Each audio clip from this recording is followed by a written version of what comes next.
அஸ்ஸலாமு அலைக்கும். இன்றளவுல இஸ்லாமிய மார்க்கம் மிக விரைவா வளர்ந்து கொண்டிருக்கிற ஒரு மார்க்கமா இருக்கு.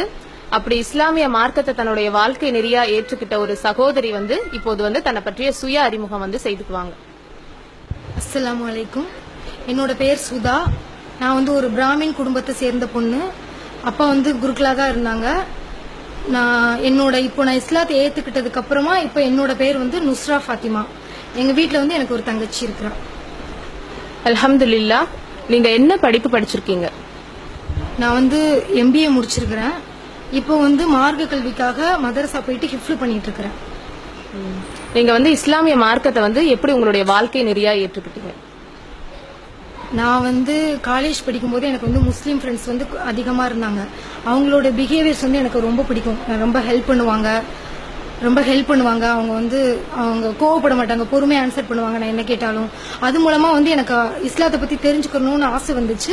அதுக்கப்புறமா நான் இஸ்லாத்தை தெரிஞ்சுக்கிட்டேன். நான் அல்ஹம்துலில்லாஹ். இஸ்லாமிய மார்க்கத்தை நீங்க எந்த ஒரு காரணத்துக்காக ஏற்றுக்கிட்டீங்க? நான் இஸ்லாத்தை ஏத்துக்கிட்டது காரணம் என்னன்னா அல்லாஹ் தான் உண்மையான இறைவன், வணங்குவதற்கு தகுதியான இறைவன் அல்லாஹ்வை தவிர வேற யாரும் இல்ல அப்படின்னு நான் புரிஞ்சுக்கிட்டேன். நான் ஏன்னா குர்ஆன்லயே ஏகப்பட்ட அத்தாட்சிகள் அல்லாஹ் சொல்லி இருக்கிறான். அதை இன்னைக்கு ப்ரூஃப் பண்றாங்க. நிறைய சயின்டிஸ்ட்லாம் ரிசர்ச் பண்ணி இதுதான் உண்மையான வேதம் அப்படின்னு சொல்லிட்டு அதை அக்செப்ட் பண்றாங்க. அப்படி இருக்கும்போது படைச்ச இறைவன் இவ்வளவு அத்தாட்சிகளை கொடுத்து ஒரு வேதத்தை கொடுத்து நம்மள எச்சரிக்கை செய்யறான், நீங்க என்னையே வணங்குங்க அப்படின்னு சொல்லிட்டு. அப்படி இருக்கும்போது இஸ்லாத்தை தவிர வேற மார்க்கத்தை எடுத்துக்கணும்னு எனக்கு எந்த இதுவும் கிடையாது. அதுவும் இல்லாம இது என்னோட சுயப்பட்ட விருப்பமா தான் எடுத்தேன். ஏன்னா என்னையே என் ஃப்ரெண்ட்ஸே நிறைய பேர் கிரிட்டிசைஸ் பண்றாங்க. நீங்க பிறந்ததுல இருந்து முஸ்லீம் இல்ல, இப்பதான் வந்தீங்க, அவங்களே எப்படி இருக்காங்க, நீங்க எப்படி இருக்கீங்க அப்படி இப்படின்னு கேக்குறாங்க.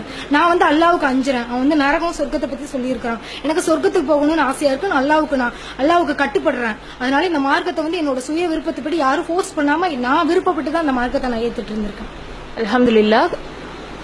இஸ்லாத்துல உங்களுக்கு பிடித்தது என்ன? பல மதம் இருக்கு. நீங்க இஸ்லாத்தை உங்களுடைய வாழ்க்கை நெறியா ஏற்றுக்கிட்டது என்ன காரணம்? எனக்கு இஸ்லாத்துல பிடிச்சது என்னன்னா, இஸ்லாத்துல ஒவ்வொரு விஷயமும் அறிவுபூர்வமானதா இருக்கும். சின்ன சின்ன விஷயம் கூட, ஒரு தண்ணி குடிக்கிறதுல விஷயமே இப்படிதான் பண்ணணும் அப்படின்னு ரசூல்லா சொல்லி கொடுத்திருக்காங்க. ஆனா அதை சாதாரணமா நம்ம ஃபாலோ பண்ணுவோம். ஆனா இன்னைக்கு அதை சயின்டிஸ்ட் ப்ரூவ் பண்ணிட்டு இருக்காங்க. எனக்கு பிடிச்சது என்ன அப்படின்னா நான் சின்ன வயசுல இருந்து ரொம்ப அந்த அளவுக்கு பேரண்ட்ஸ் ரெஸ்பெக்ட் பண்ண மாட்டேன், எதிர்த்து பேசுவேன், அந்த மாதிரி தான் இருப்பேன். ஆனா இஸ்லாத்துல பெற்றோருக்கு மதிப்பு கொடுக்கணும், பெற்றோரை பேணி பாதுகாக்கணும் அப்படின்னு அல்லாஹ் சொல்லியிருக்கான். அப்படிப்பட்டவங்களுக்கு தான் சொர்க்கத்தை கொடுப்பேன்னு சொல்லியிருக்கான். எனக்கு இஸ்லாத்துல தெரிஞ்சதுக்கு அப்புறம் தான் நான் எங்க அப்பாவுக்கே நான் அதிகமா மரியாதை கொடுக்கணும், எங்க அப்பா மேல அதிக பாசம் வந்ததே நான் இஸ்லாத்துல இணைஞ்சதுக்கு அப்புறம் தான். பல மதங்கள் இருக்கு. நான் ஏன் இஸ்லாத்தை ஏத்துக்கிட்டேன் அப்படின்னா, அதாவது எல்லா வேதங்கள்லயுமே இறைவன் ஒருவன் தான் சொல்லியிருக்கு. ஆனா அந்த எந்த மதமும் செயல்படுத்தல. குர்ஆன் தான் உண்மைன்னு மற்ற வேதங்களும் நிரூபிக்குது. அறிவுபூர்வமா சயின்டிஸ்ட் நிறைய ப்ரூஃப் பண்ணவும் செஞ்சிருக்காங்க. நிறைய வேதங்கள்ல ஆதாரங்களும் இருக்கு. அதனால நான் குர்ஆன் தான் உண்மையான வேதம், இதுதான் நம்மளை படிச்ச இறைவனால அனுப்பப்பட்ட வேதம் அப்படின்னு நான் இஸ்லாத்தை நான் செலக்ட் பண்ணி எடுத்திருக்கேன். அல்ஹம்துலில்லாஹ். முஸ்லீம்களுக்கும் முஸ்லீம் அல்லாதவர்களுக்கும் நீங்க இஸ்லாத்தை ஏற்றுக்கிட்ட பின்னாடி கூறக்கூடிய அறிவுரை என்ன? நான் முஸ்லீம்ஸ்க்கு என்ன சொல்லணும்னு ஆசைப்படுறேன்னா, நாம முஸ்லீமா இருக்கிறோம்னா நம்மளோட பிஹேவியர்ஸ பார்த்துதான் நிறைய பேர் இஸ்லாத்தை பத்தி தெரிஞ்சுக்குவாங்க.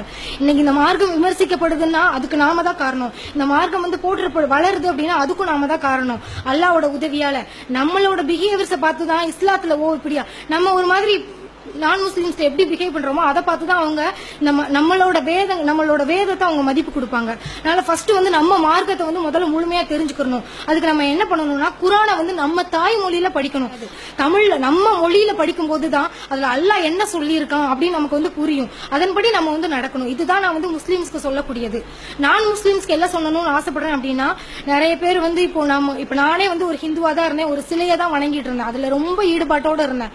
ஆனா அந்த சிலை எனக்குமே நான் கேட்கக்கூடியது தரக்கூடியதா இல்ல, தன்னோட தேவையை அதை நிறைவேற்றக்கூடியது இல்ல. இவ்வளவு நாள் நான் சிலையவா வணங்கிட்டு இருந்தேன் அப்படின்னு நான் இப்போ வருத்தப்படுறேன். நான் பிறந்ததுல இருந்தே நான் முஸ்லீமா இருந்திருந்தேன், இன்னும் எவ்வளவோ அமல்கள் செஞ்சிருப்பேன், இன்னும் நிறைய தெரிஞ்சு என்னோட வாழ்க்கையில நான் செஞ்ச தப்புகள் எல்லாம் எப்பவோ திருத்திட்டு இருந்திருப்பேன்.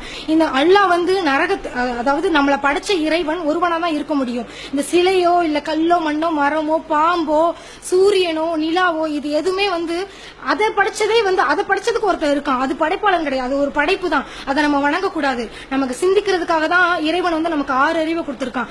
தயவு செஞ்சு அந்த 6வது அறிவை யூஸ் பண்ணி நம்ம சிந்திச்சு செயல்படணும். அல்லாஹ்வோட விஷயத்துல நம்ம அவ்வளோ ஒரு அசால்ட்டா இருக்கக்கூடாது. ஏன்னா வந்து இது நிரந்தரமற்ற வாழ்க்கை. நிரந்தரமான வாழ்க்கை வந்து நாளைக்கு வந்து மறுமை தான். சொர்க்கமா நரகமா அப்படிங்கிறது தான். எந்த பாவத்துக்கும் மன்னிப்பு கிடையாது. நம்மளை படிச்ச இறைவனுக்கு இணை வைக்கிறதா அல்லாஹ் மன்னிக்கவே மாட்டான் அப்படின்னு சொல்றான். அதனால அல்லாஹ்வுக்கு கட்டுப்பட்டவங்களா இருக்கணும். படிச்ச ஒரு இறைவனே வணங்குங்க. இதுதான் நான் முஸ்லிம்ஸ் சொல்லக்கூடியது. அல்ஹம்துலில்லாஹ். யா அல்லாஹ், நீ எங்களுக்கு நேர்வழியை காட்டிய பின்பு எங்களின் இருதயங்களை தடம் புரளச் செய்து விடாதே. மேலும் இந்த சகோதரியின் மீதும் இவர்களின் குடும்பத்தார் அனைவரின் மீதும் நீ அதிகம் அருள் புரிவாயாக.